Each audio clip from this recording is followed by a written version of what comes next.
No, I mean, we're not in day one. It can never be day one again. But what we do is we just keep the consistency of having our feet on the ground, working hard, focusing in training.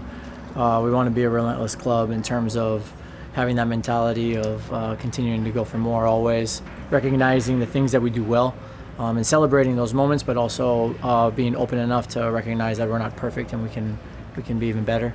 And so it was just about coming back, having a couple of days of recovery, and then building it up into the session so that we can get going again now at home. And then what does it look like developing that style? Now it seems like authentically a San Diego FC style, almost separated from the FC Northland in a way. It's a new version of it. How do you then now start massaging that into develop for the rest of the season and maybe make it even more unique? Yeah, we always said it was going to be a reflection of Right to Dream, but also uniquely San Diego. And that's just natural because the ingredients are players from different parts of the world with a coach from a different part of the world in a different league.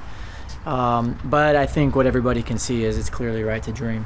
And when you watch FC Northland, you watch San Diego, I think you 100% see partner clubs, clubs that work under the same family. At the end of the day, things will start to emerge a bit on their own because the principles that we work on, they become a bit more rich with the players taking them on at a deeper level, and then also the connection between the players. So the different kind of dynamics and relationships that they're building on the field will help things come to life. But we continue to focus on the main challenges, which are, are we able to get in behind opponents, creating big chances?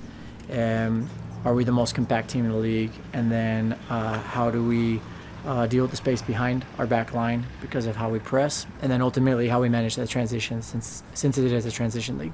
And then looking into Houston, mentioning that it's a transition league, what are things about this season that have maybe surprised you about the league itself and the construction that maybe you weren't prepared for, or just kind of came up, or have been staples of MLS as you've gone week in, week out? I think the uniqueness of each club. Ultimately, it's a really big country, and then we have Canada involved as well, so it's massive. So you can see just the different identities and styles of play, and then also the cities. And then with that, I think all of us are adapting to the travel, the long travels. This last road trip was a big one. So, you go to Vancouver, then you go straight to Dallas, and then you come home. But none of that is an excuse. It's all just a challenge. It's an opportunity to see what you're made of and what type of performances you can give on the road. And I think the boys have responded really well to that.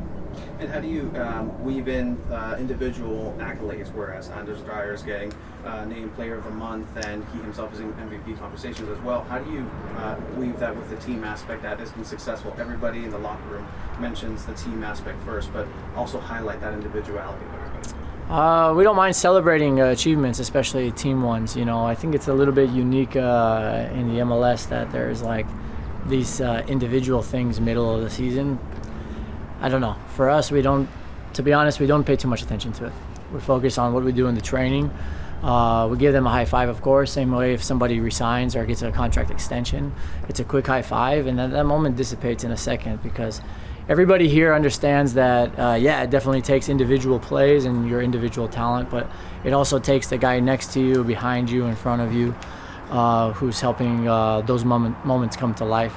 And at the end of the day, inside this building, I can tell you all the players are in complete agreement that the only thing that matters is where we at the end of the season, because at the end of the day, that's the finale, and that's what our season, our legacy will be defined by. And something else players have mentioned is the success that they've had, and then congratulate and thank your coaching staff. Could you mention a little bit about the team that on the behind the scenes aspect that makes this team special?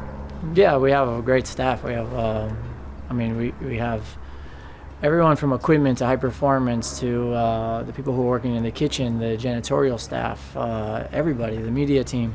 I think everybody's pointed in the same direction. We all believe in the project. We believe in the values. I think it's quite unique, even though we all have individual and unique tasks. Like I just sense inside this club, it's a large group of people that are united by their convictions for the project and also their effort to make it come to life. And that sense of responsibility, and then the coaching staff has been great, and I think what we've tried to do as a club is balance team development and group development, but also making sure that we're taking care of the individual, because ultimately we want to make the individual play well, because when the individual feels good and is playing good, you have a better chance of having the team playing well.